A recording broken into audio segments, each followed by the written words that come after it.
I just want to be sure that I'm talking to the same board, right? The ones that implemented mandates without explanation, let our kids roam Marion amongst other things in order to keep COVID numbers down. Same board, just checking. Same board that takes partisan advice from only one party in what is supposed to be a nonpartisan role. Advice from some people, the same people who don't have custody of their children, colluded and committed fraud in actual elections, but had issues with signatures on a school board race, chatting it up with another person who has harassment along with domestic violence charges, but let's take advice from them.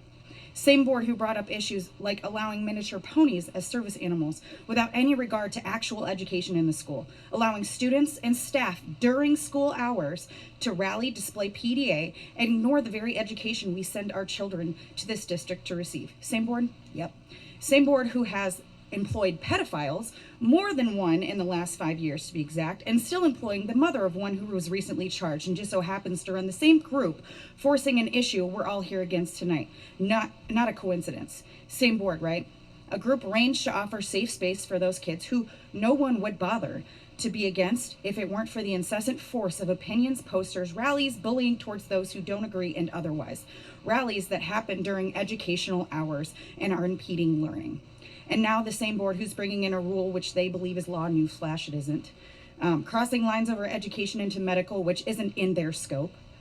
The new policy this policy wasn't even brought into play by any other district, and yet 5 years after this law supposedly came into place, you want to put it in a policy. Your job is in education. You are not scientists, biologists, psychologists, or otherwise. Look at your track record, guys. You've been whining about enrollment rates and you wonder why. Not only have your politics and indoctrination gotten in the way of our kids' education, now you want to bring up bathrooms for children, and I'm emphasizing the word children's because that's what they are. Essentially what you're saying is I can let my 13-year-old drive to school because he's old enough to make a decision about how he identifies.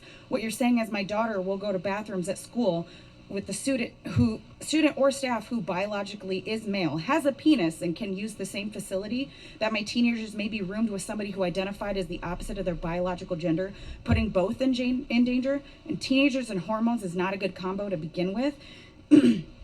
But you'll allow the possibilities. You'll unethically hide information from parents because someone can say I'm a girl while having a penis or a boy while having a vagina, and that has to be followed.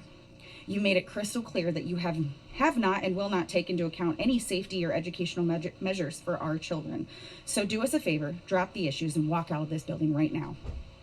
We, the parents of Linn-Mar, are formally demanding your resignation because if you can't do what's in the best interest of our children, we don't want you here. You're blatantly refusing to keep them safe, to educate them, and to keep them children. You have 30 days.